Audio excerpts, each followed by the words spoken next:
नमस्कार, न्यूज के इकलौते फैमिली शो न्यूज की पाठशाला में आपका स्वागत है। मैं हूं सुशांत सिन्हा। ये वो पाठशाला जहां सबकी क्लास लगती है। और सबसे पहले आपको बता दूं कि आज पाठशाला में कौन कौन सा चैप्टर खोलूंगा। मोदी योगी का यूपी उपचुनाव वाला टेस्ट, लेकिन अखिलेश की जड़ कांग्रेस ने खोदनी शुरू कर दी क्या? महाराष्ट्र में जीत के लिए अमित शाह ने पवार शिंदे को कौन सा बड़ा मैसेज दिया है? राहुल अखिलेश का सियासी करियर खत्म हो जाएगा अगर महाराष्ट्र यूपी बीजेपी जीत गई तो? आज इसके बारे में बात होगी। इसके बाद बात होगी पाकिस्तान तक में लॉरेंस बिश्नोई का आतंक, अगले बड़े प्लान का खुलासा हो गया। लॉरेंस बिश्नोई के 7 शूटर गिरफ्तार, सलमान खान पर हमले का क्या प्लान था? लॉरेंस बिश्नोई का वो भाई जिसके पास छुपे हैं सारे राज, आज उसकी भी बात होगी। फिर बात होगी बाबा बागेश्वर से लेकर अनिरुद्धाचार्य महाराज तक की वो टेंशन जिसे देखकर आप हैरान रह जाएंगे। बागेश्वर बाबा का वो भक्त जिसने उनकी जिंदगी छोटी कर दी। बाबा बागेश्वर ने छोटे बच्चे का वो इलाज किया कि उसका भी माथा चकरा गया। आज ये भी दिखाऊंगा। और फिर दिखाऊंगा पीएम मोदी आम आदमी के लिए वो 5 स्टार ट्रेन ले आए कि आप देखकर गदगद हो जाएंगे। लेकिन पहले दिन भर की बड़ी खबरों का रिवीजन, उसके बाद करना चाहते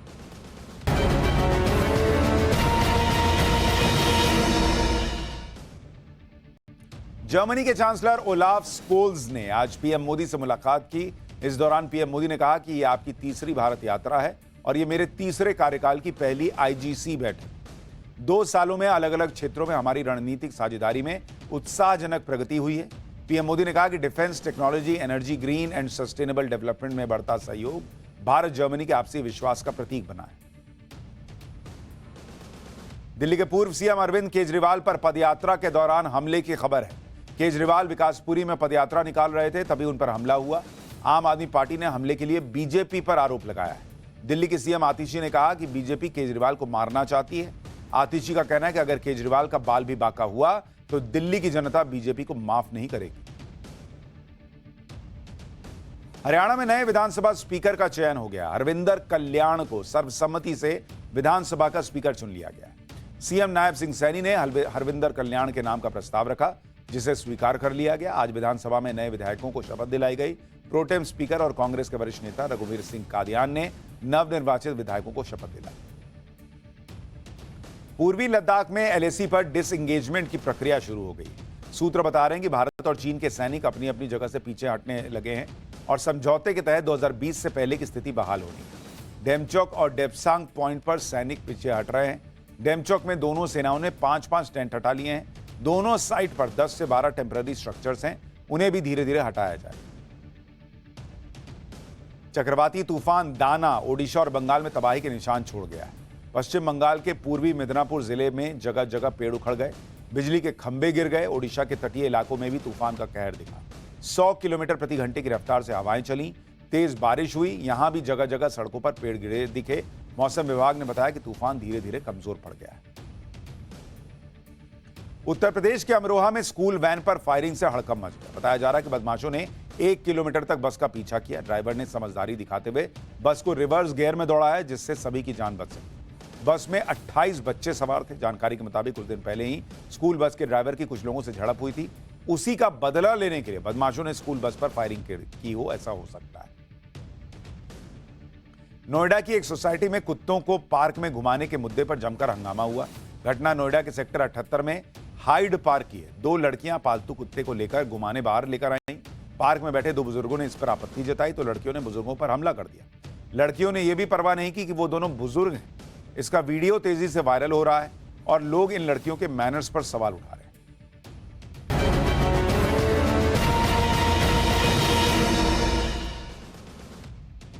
और दिन भर के रिवीजन के बाद अब पाठशाला की पहली क्लास, मोदी योगी का यूपी वाला उपचुनाव क्या बड़ा सियासी टेस्ट है? अखिलेश की जड़ कांग्रेस ने खोदनी शुरू कर दी क्या? महाराष्ट्र में जीत के लिए अमित शाह ने पवार शिंदे को कौन सा बड़ा मैसेज दिया? राहुल अखिलेश का सियासी करियर क्या खत्म हो जाएगा अगर महाराष्ट्र और यूपी बीजेपी जीत गई? सबसे पहले इसका चाहते हैं।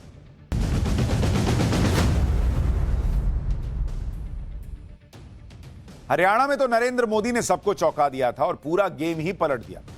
लेकिन अब मोदी योगी की जोड़ी एक बड़ा टेस्ट यूपी में देने जा रही। वैसे तो यूपी में उपचुनाव हो रहे हैं और फिर भी, और वो भी सिर्फ 9 सीटों पर। लेकिन यह कोई मामूली चुनाव नहीं। इस उपचुनाव की अहमियत मोदी योगी की सुपरहिट जोड़ी के लिए इसलिए क्योंकि लोकसभा चुनाव में यूपी में ही बीजेपी को बड़ा झटका लगा था और यूपी के रिजल्ट के बाद से ही राहुल गांधी और अखिलेश यादव हवा में उड़ने लगे। लेकिन जैसे हरियाणा जीतकर बीजेपी ने राहुल गांधी की सियासी हवाबाजी निकाली, वैसे ही रिजल्ट बीजेपी यूपी के उपचुनाव में भी चाहती है, जिससे न सिर्फ अखिलेश बैकफुट पर जाए बल्कि फिर 2027 विधानसभा चुनाव का रास्ता क्लियर हो जाए।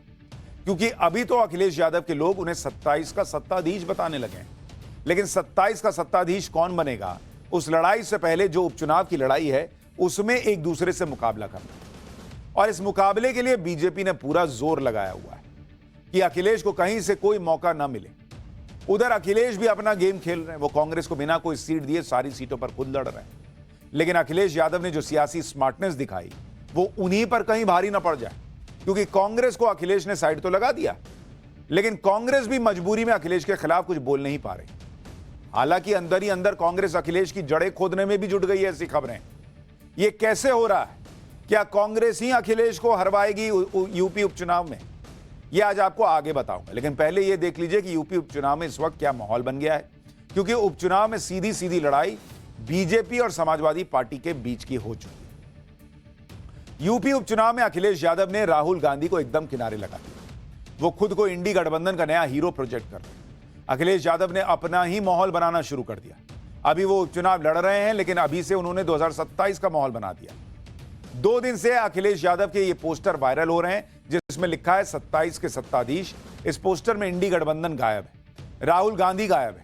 एक तरह से अखिलेश यादव ने यह मैसेज दे दिया कि 2027 में भी वो अकेले अपने दम पर बीजेपी से टक्कर लेंगे, उन्हें राहुल गांधी की जरूरत नहीं है। ये तो इन लोगों का हाल है। राहुल गांधी इकोसिस्टम ने बना दिया उनको हीरो। हरियाणा के बाद मामला गड़बड़ा है। अब अखिलेश यादव इसी का फायदा उठाकर खुद को प्रोजेक्ट कर रहे हैं। दूसरी तरफ सपा अखिलेश यादव की जबरदस्त ब्रांडिंग में लगी है। समाजवादी पार्टी के मीडिया सेल से अखिलेश यादव का एक वीडियो भी जारी किया गया। इस वीडियो के साथ जो लिखा है वो बड़ा अहम है। इसमें लिखा है कि पीडीए के नायक सिर्फ अखिलेश, पीडीए के नेता सिर्फ अखिलेश, पीडीए के हितैषी सिर्फ अखिलेश, हमें चाहिए कौन? सिर्फ अखिलेश, सिर्फ अखिलेश। यानी समाजवादी पार्टी तो साफ मैसेज दे रही है कि यूपी में कोई इंडी गठबंधन नहीं चलेगा बॉस, सिर्फ अखिलेश अखिलेश ही होगा। राहुल गांधी कहां जाएंगे फिर? एक तरफ अखिलेश यादव ने कांग्रेस को साइड लगा दिया, लेकिन कांग्रेस भी चुपचाप अपना खेल कर रही है। राहुल गांधी के सिपाही अब अखिलेश यादव की जड़ें खोदने में लग गए। जिस तरह से उपचुनाव में अखिलेश यादव ने कांग्रेस को बेइज्जत किया है, उसका बदला लेने के लिए अंदर ही अंदर कांग्रेस के नेता उतावले हो रहे हैं, ऐसा कहा जा रहा है। पार्टी ने जिस तरह से उपचुनाव में सरेंडर किया है, वो यूपी कांग्रेस के नेताओं को रास नहीं आ रहा। कांग्रेस से टिकट की उम्मीद लगाए नेता तो अब निर्दलीय चुनाव लड़ने के लिए उतर गए। प्रयागराज की फूलपुर विधानसभा सीट पर कांग्रेस के जिला अध्यक्ष सुरेश यादव ने निर्दलीय नामांकन भर दिया। सुरेश यादव ने प्रदेश अध्यक्ष अजय राय और यूपी के प्रभारी अविनाश पांडे पर सीट बेचने और बीजेपी से मिली भगत का आरोप लगाया। सुरेश यादव का दावा है कि अखिलेश यादव फूलपुर की सीट कांग्रेस पार्टी को देने को तैयार थे, लेकिन अजय राय और अविनाश पांडे ने ऐसा होने नहीं दिया। सुरेश यादव चाहते हैं कि ऐसे नेताओं पर कार्रवाई हो और कांग्रेस उन्हें चुनाव लड़ने के लिए सिंबल दे। सुरेश यादव को प्रियंका वाड्रा का बेहद करीबी भी माना जाता है। साफ है कि फूलपुर सीट पर कांग्रेस के बागी बीजेपी से ज्यादा अखिलेश यादव का खेल बिगाड़ेंगे। सुरेश यादव ने नामांकन भरा तो उन पर एक्शन हो गया, पार्टी ने उन्हें पद से हटा दिया। एक बार सुनिए सुरेश यादव क्या कह रहे, फिर आगे की बात बताता हूं।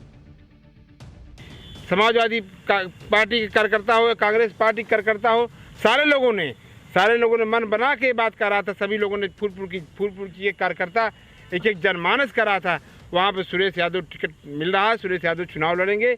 इन लोगों ने एक साजिश के तहत, किसने साजिश किया? प्रदेश का नेतृत्व पूरी तरह से साजिश किया। आप लोग देख रहे होंगे जिस तरीके से एक साजिश के तहत टिकट आने के बावजूद भी इन लोगों ने पूरी पार्टी को सिलेंडर कर दिया। ये देश के इतिहास में, उत्तर प्रदेश में देश के इतिहास में पहली घटना है जिस तरीके से पार्टी ने पूरी तरह सिलेंडर कर दिया, चुनाव में नहीं लड़ूंगा। अब कई लोग ये भी पूछ रहे हैं कि अपनी पार्टी के खिलाफ जो बोल रहे हैं सुरेश यादव, क्या ये जानबूझकर बोल रहे हैं ताकि माहौल ये बने कि भाई कांग्रेस ने खड़ा नहीं किया है और इन पर एक्शन भी किया, यही दिखाने के लिए हो रहा है? लेकिन गेम तो बिगड़ेगा ना भाई अखिलेश यादव का। तो चर्चा होने लगी है कि क्या कांग्रेस इसीलिए तो जो बेइज्जती हुई कि 2 सीट दे रहे हैं, लेना है तो लो, नहीं तो जाओ वाला हिसाब रहा। कांग्रेस अब अखिलेश यादव को डैमेज करके उनको नीचे खींच के लाएगी। अखिलेश यादव के लिए एक और मुसीबत यह है कि उनकी पुश्तैनी सीट पर बीजेपी ने भी खेल किया। मैनपुरी की करहल सीट पर बीजेपी ने मुलायम परिवार के जीजा को उतार दिया और अब लड़ाई अखिलेश यादव के भतीजा बनाम अखिलेश यादव के जीजा की बन गई है। सपा से अखिलेश यादव के भतीजे और लालू प्रसाद यादव के दामाद तेज प्रताप यादव लड़ रहे हैं। बीजेपी से अनुजेश यादव मैदान में है। अनुजेश यादव मुलायम सिंह के दामाद हैं। सांसद धर्मेंद्र यादव की बहन संध्या यादव के पति हैं। अनुजेश रिश्ते में तेज प्रताप यादव के फूफा हैं। इस हिसाब से इस सीट पर भतीजा बनाम फूफा की लड़ाई चल रही है। हालांकि मुलायम परिवार अनुजेश और संध्या से पहले ही सारे रिश्ते खत्म कर चुका है, इसलिए सपा इसे पारिवारिक लड़ाई मानने से इनकार कर रही है। अखिलेश यादव इसे बीजेपी का तिकड़म बता रहे हैं। एक बार सुनिए अखिलेश यादव ने क्या कहा, फिर आपको बताऊंगा करहल सीट जीतने के लिए बीजेपी कैसे 2002 वाला दांव चल रही है।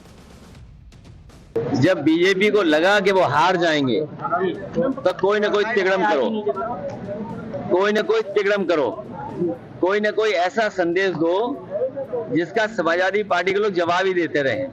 ये लोग तो परिवारवाद के खिलाफ वाले लोग थे, याद करो आप। जो लोग परिवारवाद के खिलाफ थे आज रिश्तेदारवादी कैसे हो गए। करहल सीट मैनपुरी लोकसभा सीट के तहत आती है।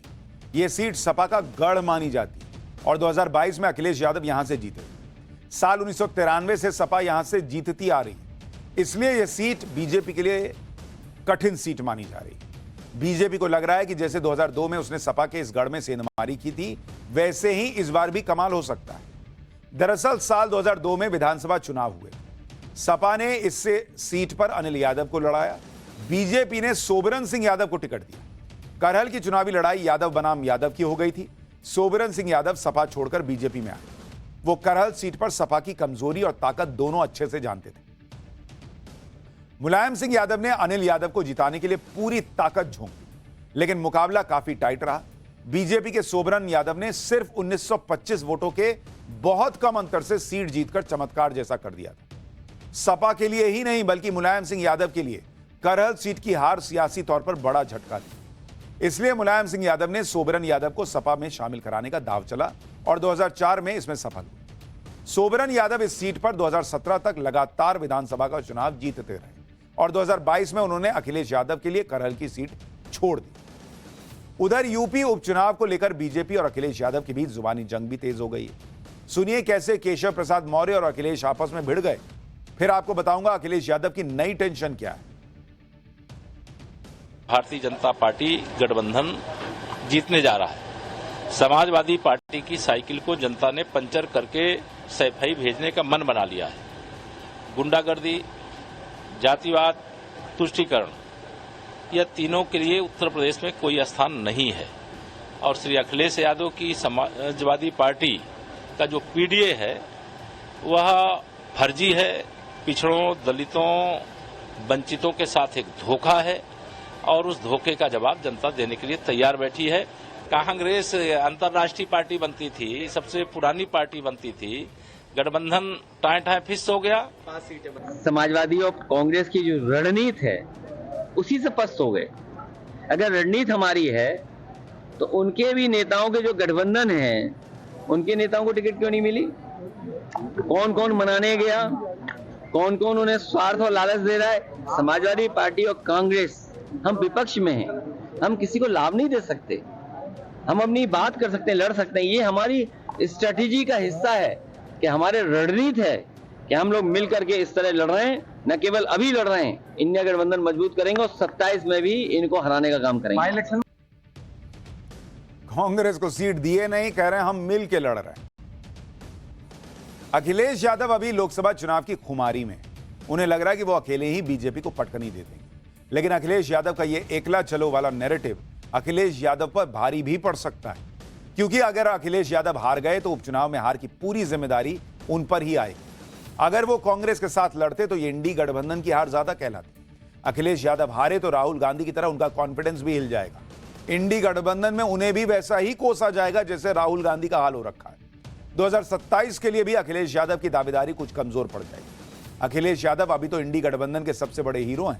उपचुनाव हारते ही उनकी लोकप्रियता का ग्राफ भी गिर जाएगा और अखिलेश यादव के लिए उपचुनाव जीतना इतना आसान नहीं है।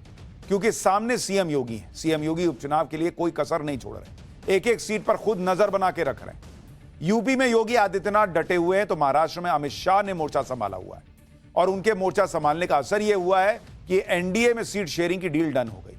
एनडीए के अंदर 106 सीटों पर बात फंसी हुई, लेकिन अब ज्यादातर सीटों पर बात बन गई है। सूत्र बता रहे हैं कि महायुति में अब सिर्फ 11 सीट फाइनल होनी बची है। इसमें 9 सीटों पर बीजेपी और शिंदे गुट के बीच बातचीत चल रही है, 2 सीटों पर बीजेपी और अजीत गुट के बीच बातचीत चल रही है। कल ही अमित शाह ने दिल्ली में महाराष्ट्र को लेकर जो बड़ी बैठक की थी, उसका असर है कि महाराष्ट्र में सब कुछ फटाफट होने लगा है। अमित शाह के साथ हुई बैठक में एकनाथ शिंदे और अजीत पवार शामिल हुए। अमित शाह ने दोनों नेताओं की उलझन, आपत्ति, विवाद सब एक बैठक में खत्म कर दिया, निपटा दिया। दिल्ली में एनडीए नेताओं को एक साथ बिठाकर अमित शाह ने सीट शेयरिंग पर फंसी गाड़ी को आगे बढ़ा दिया, लेकिन साथ ही अमित शाह ने महाराष्ट्र के नेताओं को एक जरूरी हिदायत दी। अमित शाह ने साफ कहा कि महायुति को बागियों से होने वाले नुकसान से बचना होगा, इसका बहुत ध्यान रखना होगा। अमित शाह ने अपने दोनों सहयोगियों यानी अजीत पवार वाली एनसीपी और शिंदे गुट वाली शिवसेना को सलाह दी कि वो बागियों से बात करें, उनकी नाराजगी दूर करें। सूत्र बता रहे हैं कि बागी नेताओं के डैमेज से बचने के लिए कुछ सीटें ऐसी रखी गई हैं जिस पर आखिरी वक्त में ऐलान किया जाएगा। अमित शाह के मोर्चा संभालते ही एनडीए गठबंधन ने नए जोश को दिखा दिया। एनडीए ने सीधे उद्धव ठाकरे के बेटे आदित्य ठाकरे को घेर दिया। मुंबई की वर्ली सीट पर आदित्य ठाकरे के सामने शिंदे गुट ने राज्यसभा सांसद मिलिंद देवड़ा को उतार दिया। आदित्य ठाकरे साल 2019 में वर्ली विधानसभा सीट से चुनाव जीते थे, जबकि मिलिंद देवड़ा मुंबई साउथ लोकसभा सीट से 2 बार के सांसद हैं। Worli seat Mumbai south Lok Sabha seat के तहत ही आती है। आदित्य ठाकरे महाराष्ट्र में मंत्री रह चुके हैं, मिलिंद देवड़ा यूपीए 2 में केंद्रीय मंत्री रह चुके हैं। आदित्य ठाकरे उद्धव ठाकरे के बेटे हैं। मिलिंद देवड़ा कांग्रेस के दिग्गज नेता रहे मुरली देवड़ा के बेटे। वो इसी साल कांग्रेस पार्टी छोड़ एकनाथ शिंदे के गुट में आ गए। यानी बीजेपी कोई भी या कहिए महायुति या एनडीए जो है वो कोई भी काम या कोई भी चुनौती हल्के में नहीं ले रहा। आदित्य ठाकरे के सामने भी एक मजबूत कैंडिडेट उतारा है। मिलिंद देवड़ा को उतारकर एनडीए ने आदित्य ठाकरे के लिए मुश्किल खड़ी कर दी है, क्योंकि 2019 में आदित्य ठाकरे 67,000 वोट के बड़े मार्जिन से जीत गए थे। लेकिन इस बार उनके लिए जीत आसान नहीं होगी और इसके कई कारण हैं। भाई, पहला कारण मिलिंद देवड़ा एक फैक्टर है। मिलिंद देवड़ा जैसे हेवीवेट नेता चुनाव में उतर गए। मिलिंद 2004 और 2009 में मुंबई साउथ से सांसद थे। मुंबई साउथ लोकसभा में ही वर्ली सीट आती है।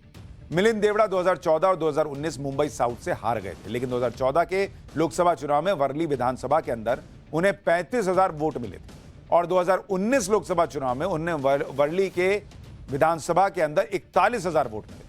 मिलिंद देवड़ा के पिता मुरली देवड़ा भी मुंबई साउथ से 4 बार के सांसद रहे।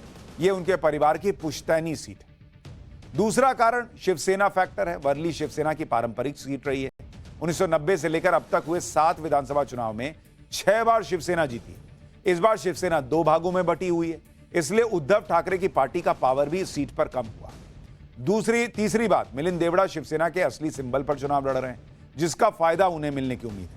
और तो और इस बार के लोकसभा चुनाव में शिवसेना यूबीटी मुंबई साउथ की सीट जीत गई थी, लेकिन वर्ली विधानसभा में उसे करीब 6,500 वोट की बढ़त मिल पाई थी। अगला कारण यह है कि एनसीपी फैक्टर भी है। 2019 चुनाव में एनसीपी को वर्ली सीट पर 21,000 वोट मिले थे। इस बार मिलिंद देवड़ा को अजीत पवार का साथ मिलेगा, इसलिए उन्हें एनसीपी कोटे के वोट मिलने के भी आसार है। अब लोग पूछ रहे हैं कि कहीं उद्धव ठाकरे का बेटा ही ना हार जाए। वर्ली सीट पर आदित्य ठाकरे की राह इसलिए भी मुश्किल है क्योंकि यहां पर ठाकरे परिवार भी आमने सामने आ गए। 2019 में उद्धव ठाकरे जब वर्ली विधानसभा से उतरे तो आदित्य ठाकरे वर्ली विधानसभा सीट से उतरे तो राज ठाकरे ने अपनी पार्टी मनसे का कोई उम्मीदवार नहीं उतारा। लेकिन इस बार मामला बदल गया। राज ठाकरे के बेटे माहिम सीट से चुनाव लड़ रहे हैं। उसी सीट पर उद्धव ठाकरे ने भी अपना उम्मीदवार घोषित कर दिया है। अब राज ठाकरे भी आदित्य को वॉकओवर ना देने की ठान चुके हैं। उन्होंने भी वर्ली सीट पर अपना उम्मीदवार उतार दिया। राज ठाकरे की पार्टी मनसे ने आखिरी बार 2014 में वर्ली से चुनाव लड़ा था, तब उनकी पार्टी को 8,400 वोट मिले थे और 2009 में 32,500 वोट मिले थे। यानी कुल मिलाकर वर्ली सीट पर उद्धव के बेटे आदित्य ठाकरे को मिलिंद देवड़ा, एनसीपी, शिवसेना और उन्हीं के चाचा से भी चुनौती मिलने जा रही। मुंबई की वर्ली सीट पर आदित्य ठाकरे घिरे हुए हैं तो उधर बांद्रा ईस्ट सीट भी एनडीए ने सेट कर ली। आज दिवंगत एनसीपी नेता बाबा सिद्दीकी के बेटे जिशान सिद्दीकी अजीत पवार की पार्टी में शामिल हो गए। एनसीपी ने जीशान सिद्दीकी को बांद्रा ईस्ट सीट से उम्मीदवार बना दिया। साल 2019 में जीशान बांद्रा ईस्ट से ही कांग्रेस के टिकट पर चुनाव जीते थे। कांग्रेस ने उन्हें विधान परिषद के चुनाव में क्रॉस वोटिंग की वजह से सस्पेंड कर दिया। जीशान के पिता बाबा सिद्दीकी ने इसी साल कांग्रेस का साथ छोड़ा था और वो भी अजीत पवार के साथ आ गए थे। जीशान सिद्दीकी का कहना है कि वो अपने पिता की राह पर चलेंगे और एनसीपी को सबसे बड़ी जीत दिलाएंगे। जीशान के साथ सहानुभूति भी होगी क्योंकि उनके पिता की अभी अभी हत्या हुई थी, इसलिए जीशान के लिए इस सीट पर दावेदारी मजबूत दिख रही है। एक तरफ एनडीए में सब कुछ सेट होता दिख रहा है, दूसरी तरफ इंडी गठबंधन में अभी तक सीट शेयरिंग का झगड़ा ही खत्म नहीं हो रहा। इंडी गठबंधन में करीब 33 सीटें ऐसी हैं जिस पर कोई फैसला नहीं हुआ है। सूत्रों से खबर है कि सीट शेयरिंग को लेकर कांग्रेस का एक धड़ा उद्धव ठाकरे से नाराज है। यह नाराजगी इस बात को लेकर है कि उद्धव ठाकरे ने बिना बात किए सीटों को फाइनल किया। कुछ अहम सीटों पर अपनी दावेदारी ठोक दी है। इसमें बांद्रा ईस्ट सीट है जिस पर उद्धव ठाकरे ने उम्मीदवार उतार दिया। इसके अलावा वर्सोवा और बायकुला सीट पर भी उद्धव की पार्टी अपना हक जमा रही है। सूत्र बता रहे हैं कि इन सीटों पर कांग्रेस उद्धव ठाकरे से फिर से विचार करने को कह सकती है। इंडी गठबंधन में कांग्रेस, शिवसेना और एनसीपी इसी बात में उलझे हैं कि बची हुई सीटें बांटे तो बांटे कैसे।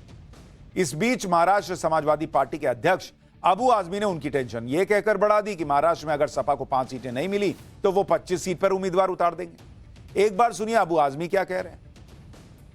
पवार साहब ने कहा कि बिल्कुल आप आराम से बैठिए और कल दोपहर तक हम पक्का कर लेंगे। दोपहर तक पक्का हो जाएगा सीटें। आपकी जो सीट मांग है वो जायज़ है। हम कोशिश करेंगे आपको 5 सीटें वो मिलें। अगर 5 सीटें नहीं मिलेंगी, मैंने कहा कि फिर नहीं मिलेंगे तो फिर मैं आज़ाद पंछी की तरफ से जो चाहूँ करूँ। मैं 25 सीटें आप लड़ेंगे? 25 पक्का लड़ूंगा। अब कोई अखिलेश यादव से पूछे, यूपी में तो कांग्रेस को सीटें दिए नहीं, कह रहे हैं ये हमारी स्ट्रैटेजी है। तो महाराष्ट्र में 5 सीट की छोड़ने की स्ट्रैटेजी नहीं बना पा रहे। सबको सब समझ में आता है सर। खैर, पाठशाला में अगली क्लास। पाकिस्तान तक में लॉरेंस बिश्नोई का आतंक। अगले बड़े प्लान का क्या खुलासा हुआ? लॉरेंस बिश्नोई के 7 शूटर गिरफ्तार। सलमान खान पर हमले का क्या प्लान बना था? लॉरेंस बिश्नोई का वो भाई जिसके पास छुपे हैं सारे राज, अब इसका चैप्टर।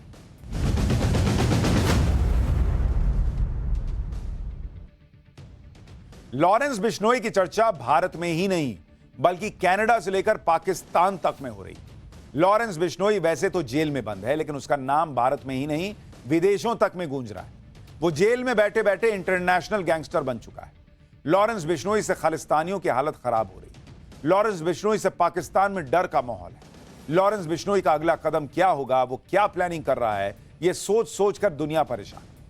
बाबा सिद्दीकी मर्डर केस के बाद लॉरेंस ने सलमान खान को अपना टारगेट बनाया। बिश्नोई गैंग की तरफ से सलमान को खुलेआम धमकी भी दी जा रही है। सलमान खान की सिक्योरिटी सरकार ने बढ़ा दी, लेकिन सलमान खान के ऊपर मंडरा रहा खतरा अभी टला नहीं है, क्योंकि लॉरेंस बिश्नोई के इस टारगेट को पूरा करने का जिम्मा उठाया है उसके भाई ने, जो लॉरेंस से भी खतरनाक है और प्लानिंग करने में माहिर है।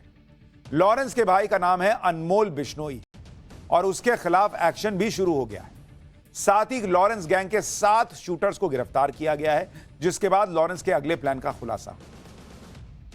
बाबा सिद्दीकी मर्डर के बाद से ही लॉरेंस बिश्नोई गैंग के खिलाफ जांच तेज हो गई। लॉरेंस गैंग के मेंबर्स पर शिकंजा भी कसा जा रहा है। अब एनआईए यानी नेशनल इन्वेस्टिगेटिंग एजेंसी ने लॉरेंस के भाई पर बड़ा एक्शन लिया है। लॉरेंस बिश्नोई का भाई है अनमोल बिश्नोई, जिसकी तस्वीर आप देख रहे हैं। कहा जाता है कि अनमोल बिश्नोई अपने भाई लॉरेंस से भी ज्यादा खतरनाक है और पूरा बिश्नोई गैंग अनमोल न सिर्फ चलाता है बल्कि गैंग के हर शूटर पर अनमोल बिश्नोई का ही कंट्रोल है। इसी अनमोल बिश्नोई पर अब एनआईए ने एक्शन लेना शुरू कर दिया है।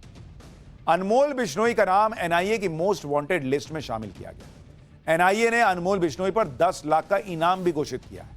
लॉरेंस बिश्नोई का चचेरा भाई है अनमोल बिश्नोई और उम्र में लॉरेंस से छोटा है। अनमोल बिश्नोई विदेश में बैठकर लॉरेंस बिश्नोई का गैंग ऑपरेट कर रहा है। लॉरेंस के सारे राज अनमोल बिश्नोई के पास ही हैं, बताया जाता है। अनमोल बिश्नोई भले ही उम्र में लॉरेंस बिश्नोई से छोटा है, लेकिन उसके कारनामे आप सुनेंगे तो हैरान रह जाएंगे। लॉरेंस बिश्नोई के जेल जाने के बाद से ही अनमोल उसका गैंग संभाल रहा है। अनमोल बिश्नोई अमेरिका या कनाडा में हो सकता है। अमेरिका से ही बिश्नोई गैंग चलाता है। मुंबई पुलिस लुकआउट नोटिस जारी कर चुकी है। अनमोल बिश्नोई पर 18 आपराधिक मामले भी दर्ज हैं। कई मामलों में जोधपुर जेल में सजा काट चुका है। 7 अक्टूबर 2021 को जमानत पर रिहा हुआ था। फर्जी पासपोर्ट के जरिए विदेश भाग गया था। अनमोल बिश्नोई अपने ठिकाने लगातार बदलता रहता है। पिछले साल कीनिया और इस साल कनाडा में भी दिखा था।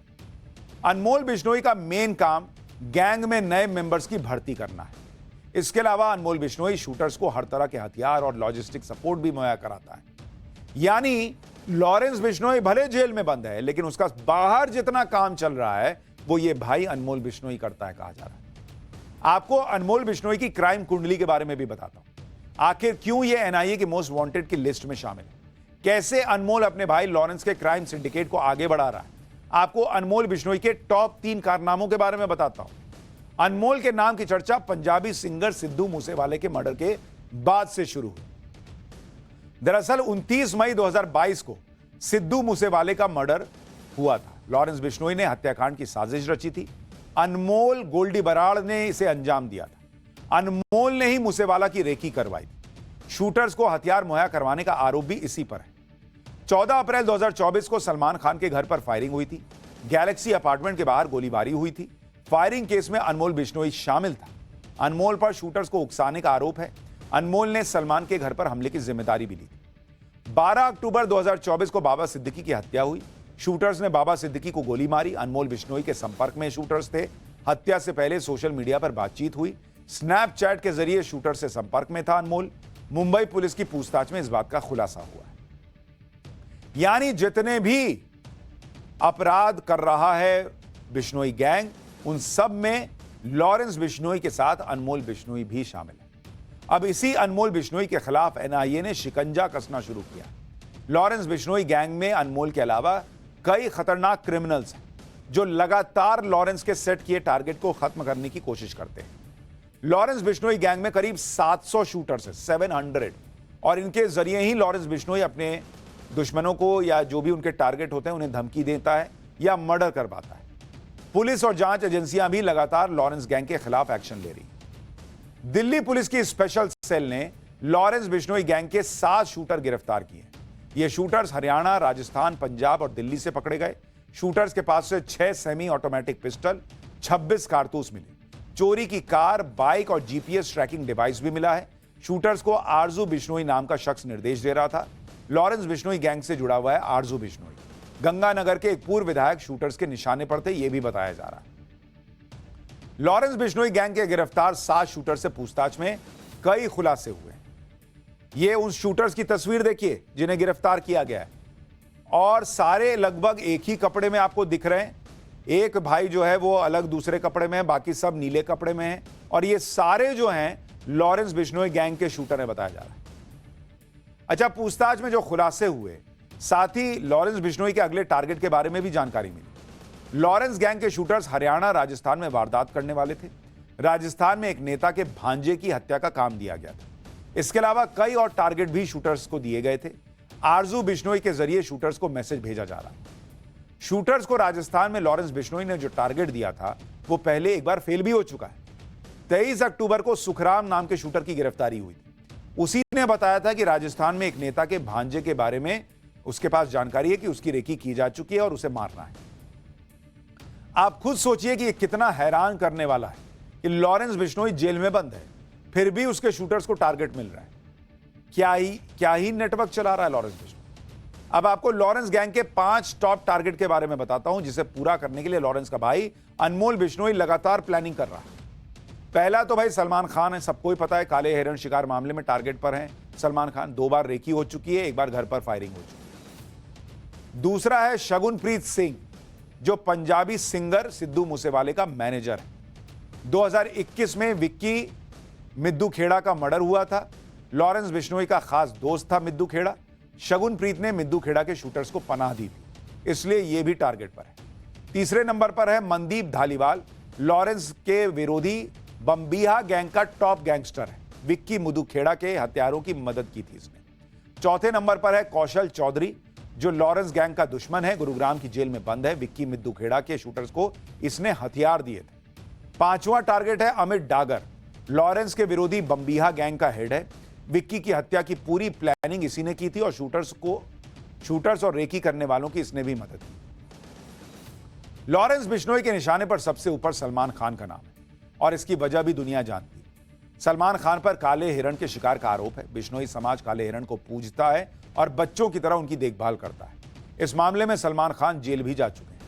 लॉरेंस बिश्नोई के एक चचेरे भाई रमेश बिश्नोई ने सलमान खान को लेकर एक बड़ा खुलासा भी किया। रमेश बिश्नोई का कहना है कि काले हिरण के शिकार वाली घटना के बाद सलमान ने मुआवजा देने की भी कोशिश की। सलमान खान बिश्नोई समाज के लोगों से मिलने अपनी चेकबुक लेकर आए थे। सलमान ने कहा था कि जो भी कीमत चाहो भर दें और मामला खत्म करें। लॉरेंस के भाई ने कहा कि अगर उन्हें पैसे चाहिए होते तो सलमान का ऑफर तभी स्वीकार कर लेते। बिश्नोई समाज ने सलमान खान की तरफ से दी गई चेकबुक को ठुकरा दिया था। सलमान के पिता सलीम खान को भी रमेश बिश्नोई ने जवाब दिया है। सलीम खान ने कहा था कि बिश्नोई गैंग पैसों के लिए सलमान को टारगेट कर रहा है। इस पर रमेश बिश्नोई ने कहा कि यह सुनकर हमारा खून खौल गया। लॉरेंस बिश्नोई के पास पैसों की कोई कमी नहीं। अकेले भारत में 100 करोड़ की प्रॉपर्टी है लॉरेंस बिश्नोई की। कुल मिलाकर आज की तारीख में लॉरेंस बिश्नोई खौफ का दूसरा नाम बन गया है। भारत से लेकर कनाडा और पाकिस्तान में भी लॉरेंस की चर्चा हो रही है। कनाडा के तो प्रधानमंत्री जस्टिन ट्रूडो लॉरेंस का नाम ले रहे हैं। पाकिस्तान में लॉरेंस बिश्नोई के बारे में कहा जा रहा है कि वो जो कहता है वो करके दिखाता है। पाकिस्तान की सोशल मीडिया में तो लॉरेंस के नाम की भयंकर धूम है। जिसको देखो वही लॉरेंस बिश्नोई के किस्सों की बात कर रहा है। खास तौर पर सलमान खान को लॉरेंस की धमकी की बड़ी चर्चा है पाकिस्तान में। पाकिस्तान के लोग तो सलमान खान को सलाह दे रहे हैं कि भाई लॉरेंस बिश्नोई से माफी मांग लो। इतना ही नहीं, पाकिस्तानी पब्लिक तो यह भी कह रही है कि हाफिज सईद जैसे आतंकियों को भी लॉरेंस बिश्नोई से डरना चाहिए। वंदे भारत मिशन पीएम नरेंद्र मोदी का ड्रीम प्रोजेक्ट रहा। पिछले कुछ सालों में वंदे भारत ट्रेन ने रेलवे को लेकर लोगों का नजरिया भी बदला। पहले जहां ट्रेन को लेकर लोगों का नजरिया गंदगी, स्लो स्पीड, लेट लतीफी वाला होता था, अब वंदे भारत ट्रेन लॉन्च होने के बाद ट्रेन का मतलब साफ सुथरी ट्रेन, पूरी तरह एसी, आरामदायक सीटें, फास्ट स्पीड, यानी कहा जाए तो आरामदायक सफर हो चुका है। और पीएम मोदी के इस ड्रीम प्रोजेक्ट से जुड़ा एक और सपना जल्दी ही सच होने जा रहा है, क्योंकि पीएम मोदी ने आपकी रेल यात्रा को और ज्यादा आरामदायक बनाने के लिए पूरी ट्रेन का हुलिया ही चेंज कर दिया। प्लेन और 5 स्टार होटल जैसी हाईटेक सुविधाओं से lace Vande Bharat sleeper train पटरियों पर दौड़ने के लिए तैयार हो चुकी है। और आप तस्वीरें देखिए बॉस, क्या झकाझक ट्रेन है। वंदे भारत स्लीपर ट्रेन कैसी होगी, इसमें क्या खूबियां होंगी, इस पर जरा ये एक्सक्लूसिव रिपोर्ट देखिए। इस ट्रेन के अंदर की तस्वीरें देख के मन चकचक हो जाएगा। देखिए एक बार।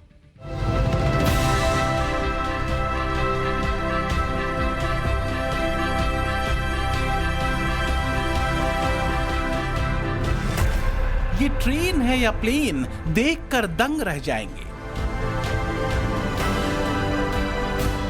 ट्रेन का स्लीपर कोच या कोई 5 स्टार, ऐसी आलीशान ट्रेन जो धूम मचाने वाली है। वंदे भारत के हाईटेक इंटीरियर का फर्स्ट लुक,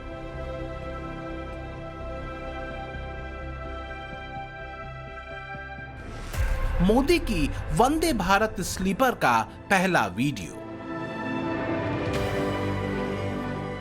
अब प्लेन और 5 स्टार होटल जैसी हाईटेक सुविधाओं का मजा ट्रेन में लेने के लिए तैयार हो जाइए, क्योंकि जो वंदे भारत ट्रेन पहले ही नए भारत की नई पहचान बन चुकी है, उस वंदे भारत ट्रेन को जल्द ही नई पहचान मिलने जा रही है। लंबी दूरी के सफर को आरामदायक बनाने और प्लेन जैसी सुविधाएं देने के लिए वंदे भारत स्लीपर ट्रेन बनकर तैयार हो चुकी है, जिसके लिए चेन्नई में रेलवे की कोच बनाने वाली कंपनी ICF यानी इंटीग्रल कोच फैक्ट्री में एक लॉन्च इवेंट रखा गया। वंदे भारत स्लीपर ट्रेन के लिए मॉडर्न सुविधाओं वाली लग्जरी कोच तैयार किए गए हैं, यानी अब इस ट्रेन में यात्रियों को आराम से लेटकर यात्रा करने की सुविधा मिलेगी।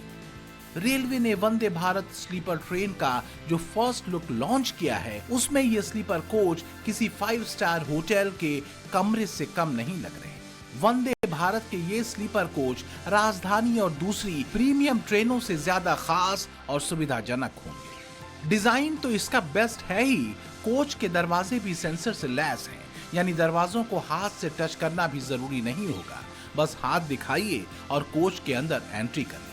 ट्रेन का इंटीरियर क्लासिक और कंफर्टेबल की थीम पर बनाया गया है।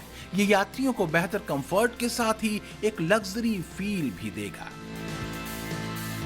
जैसे हम यहाँ पर पहुंचते हैं तो कोच में जाने के लिए आप देखिए सेंसर लगा हुआ है। जैसे आप यहाँ पर दिखाते हैं अपना हाथ, ये खुल जाता है दरवाजा। इसके साथ ही जब हम एंट्री करते हैं तो आपको यहाँ पर तमाम तस्वीरें हम दिखाएंगे कि किस तरह से जो तस्वीरें हैं आप देखिए, सीट्स किस तरह से यहाँ पर जो है वो पूरी तरह से आपको बदली हुई नजर आएंगी।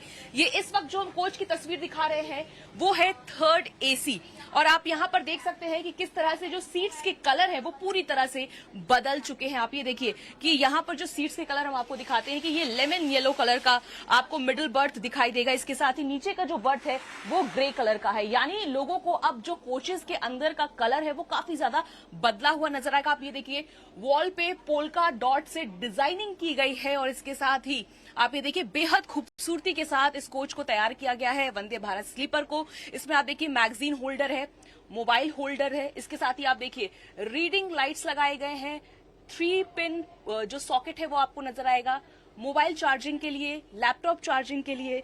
आप देखिए ऊपर जो मिडिल बर्थ के लिए है ये सुविधाएं दी गई हैं, नीचे भी आपको देखिए इसी तरह की सुविधाएं मिलेंगी।